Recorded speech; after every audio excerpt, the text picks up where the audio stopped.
ځکه چې حدیث کې راځي من ترک شیئا لله عوضه الله خیرا منه. چا چې د الله دپاره یو شی پرېښودو الله ولې د هغې په بدل کې د هغې نه غوره ورکوي. یو سړی خپل منصب ته ونه ګوري، یو سړی خپل قوم ته ونه ګوري، یو سړی خپل ملک ته ونه ګوري، پلار او مور ته ونه ګوري، مولا او کتاب ته ونه ګوري او قرآن او حدیث ومني، دې سړي له الله ډېر عزتونه ورکوي په دنیا کې او په آخرت کې. او دې کې بیا یو ناشنا خوند دی ګوره په دې حق کې، څوک ترې واپس کېږي نه بیا، یعنې تاریخ راوچت کوي ویې ګورئ چې چا زړه ته حق کوږ شوی دی بیا ترې نه دی وتی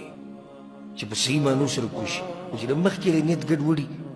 او مخکې نه چلي په ده کې بیا الله یې نه پرېږدي دغه حق ته څه زمانه پکې وچلېږي خو بیا ترې شاته شي. الله سبحانه وتعالی دې په دې حق باندې موږ مضبوط ساتي. زه نن یو ملګري راته ویډیو راولېږله، ماسپښین ټیم و چې یوه دوه بجې، نو د یو کس ویډیو راوله چې د سندرې به یې ویلې توبه یې ویستلې بیا سندرو ته واپس شوی. نو یو څو نصیحتونه ټولو ملګرو ته او ټولو مسلمانانو ته، هغه ده همیشه دا دعا ډېره زیاته غواړي، اللهم یا مقلب القلوب ثبت قلبي على دينك.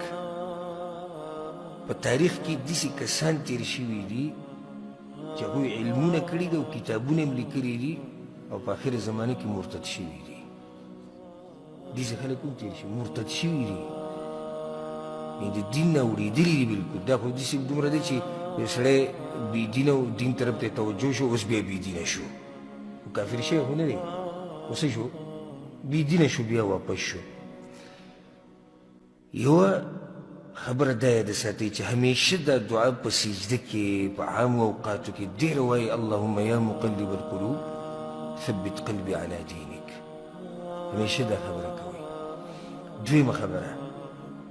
چې کله دې د الله عبادت په یو لالچ باندې کوو،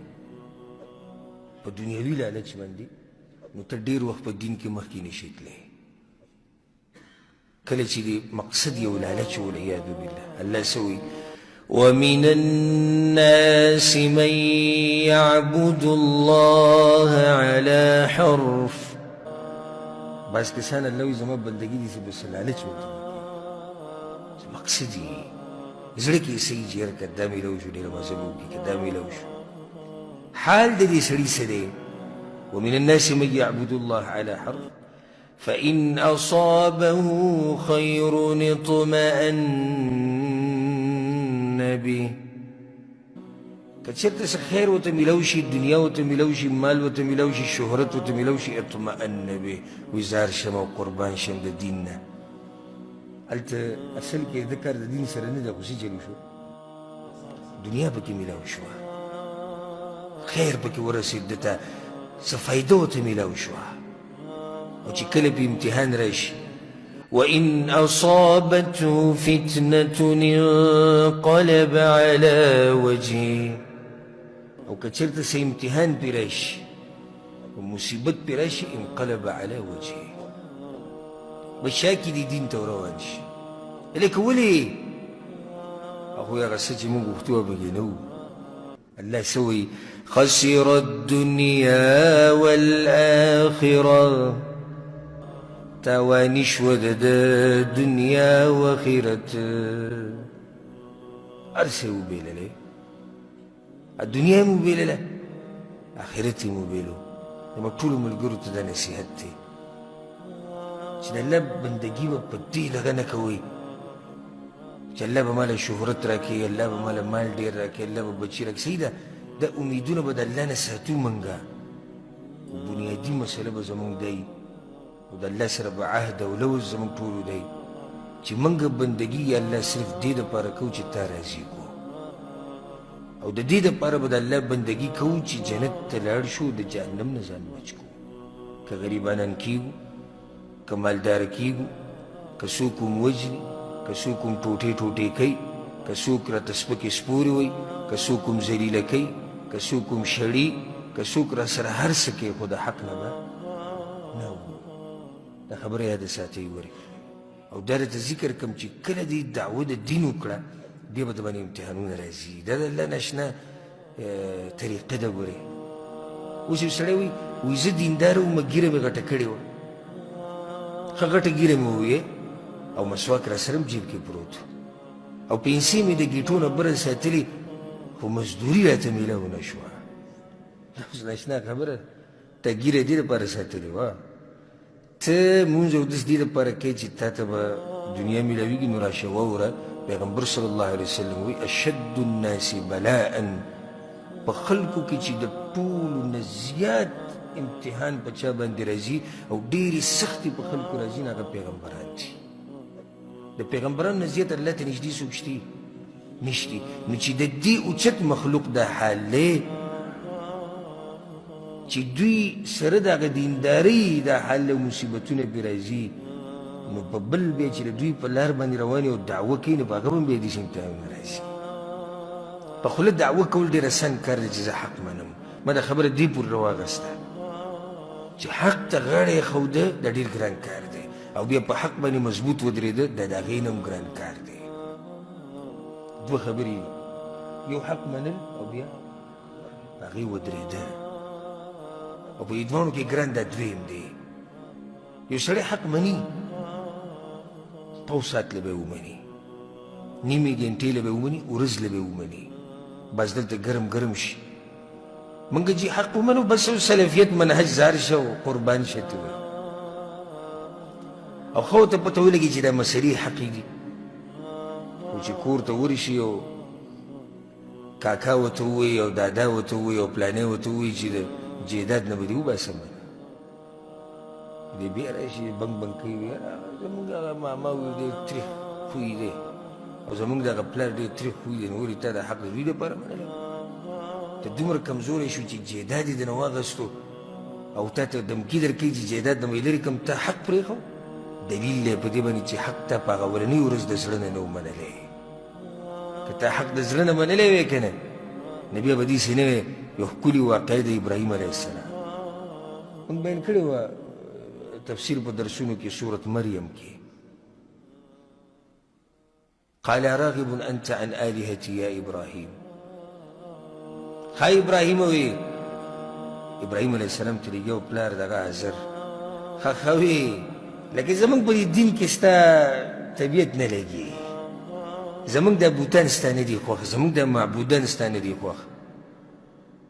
نو د باطل پرست سره خو بل دلیل نه وي لأرجمنک واهجرني ملیا په کاڼو به دې وولم مړ به دې کموي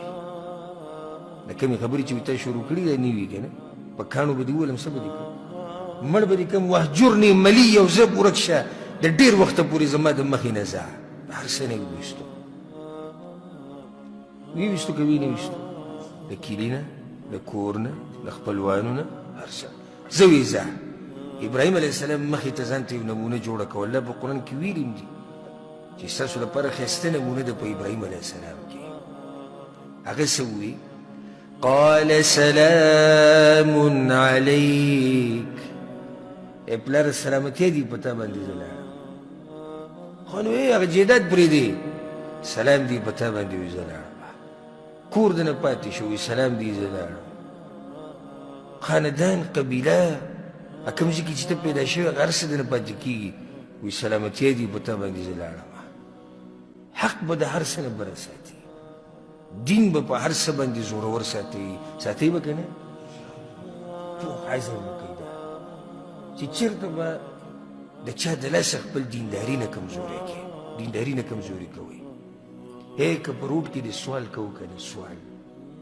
او خلکو ته دې لاس داسې نیولی و چې یاره 1 روپۍ راکړه او 2 راکړه بیا به هم حق نه پرېږدي د غربت به هم راځي مالداري به هم راځي کله به بیماریانې هم راځي کله به روغ صحت وي کله به بچي کله به نه وي هر څه به راځي خو حق به نه پرېږدي انشاءالله په دې باندې د جامې د غاښونه را بند کوي عبدو علیها بالنواجذ په دې باندې جامې د غاښونه را بند کوي او الله ته سوال کوي چې یا الله ربنا لا تزغ قلوبنا بعد إذ هديتنا یا الله زمونږ د زړونه چېرته د حق د پیژندو نه بد بیا وای نړۍ یا الله غټ سوال دی دا غټه مسله ده چې یو سړی حق وپېژني او بیا یې واوړي یو سړی الله وپېژني او بیا یې واوړي یو سړی پیغمبر وپېژني او بیا یې واوړي مال دې نه وي بچي دې نه وي کپړه دې نه وي کور دې نه وي هېڅ دې موږ سره نه وي خو چې دا دین موږ سره وي موږ کامیاب یو ما تاسو ته دا خبره بیان کړې وه تاسو ته به یاد وي زه دا وایم چې نن سبا د ټولو نه خوش قسمته انسان هغه دی چې د مرګه پورې خپل ایمان سلامت ورسوي او قبر ته دې کوشي په عقیده د قرآن او د حدیث باندې د اوچت او خوش قسمته مسلمان دی او زما اوس ته هېڅ پته نه لګي هېڅ پته نه لګي چې دا مرګ به موږ له په څه وخت کې راځي پته نشي په قرآن او حدیث باندې به یو که نه به یو پته نشي عقیده به د توحید یو که نه وي پته نشي تابعداري به پیغمبري ځکه چې دا به نه وي چې زه ګورې زړونه د الله په دوو ګوتو کې دي پیغمبر صلی الله علیه وسلم وایي څنګه یې چې اړوي هغه شان یې اړوي دا به نه وي چې زه تاسو ته ما واقع بیان کړې وه ما ابن قیم رحمه الله م راوړې ده کومه واقع مؤذن د عراق د عراق امام ابن القیم رحمه الله یو ناشنا واقع راوړې ده په عراق کې یو مؤذن و هغه به اذان کو نو پخوا چې به اذانونه کول نو کوم ځای ته به ختو بره به ختو وی هغه اذان کو په دې حي علی الصلاح حي علی الفلاح کې هغه چې وکتو یو کور نظر پرېوتو په کې یو جنۍ و هغه جنۍ ته زړه ویوړو دې چې څنګه اذان ختم کړه منډې کړې کور ته ورغی دا جنۍ زه غواړم هغو ته یې صبر کوو موږ نصرانیان یو موږ کریسچن یو موږ عیسایان یو ستاسو دین جدا دی زما جدا دی ته څنګه جنۍ غواړې حاصل د قصې دا دی چې دې تو راته وایي دا جنۍ موږ له راکړه اوس شرط کېښود چې ته به څه کوې ته به دا دین پرېږدې دا سره اتفاق وکړو صحیح دی چې زه به دین پرېږدم دا سړی جومات کې مؤذن دی ګورې عام سړی نه دی ګورې دا به نه وایي چې زه دا زه ټکی به چېرته نه وي همیشه به ځان یېرېږي وی چې کومه ورځ دلې دا جنۍ ورکول او د دوی دا نکاح کېده په هغه ورځ د اعلان وکړو چې او ما خپل دین پرېښودی دی زه واپس کېږم د قرآن او د حدیث نه او زه د محمد صلی الله علیه وسلم خپل پیغمبر نه ګڼم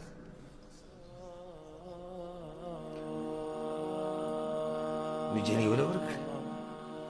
مبارک شه پلاري وایي نکاح وشو خلک خوشحاله شو هغه هم چرته کې جنۍ خو میلاو شو ګوره دنیا انسان څنګه زر خراب کوي وی دی چې راوتو دی درشل نه خپل راندې کې دغه ځای کې مړ شو ساتي ووتو په اخري خاتمې هغه په دې باندې وشو چې دین نه منم سړی جومات کې مؤذن دی اذانونه هم کوي ګورې نو دا به نه وي چې زه همیشه به ځان ته په دې نظر ګوري چې زه څه یم زه کمزوری یم او دا دعاګانې به غواړي چې یا الله ما ته حق نصیب کړي او په حق مې مضبوط ساته ما خبره دې پر راواغسته او رانه اوږده شو دا اهم نصیحت دی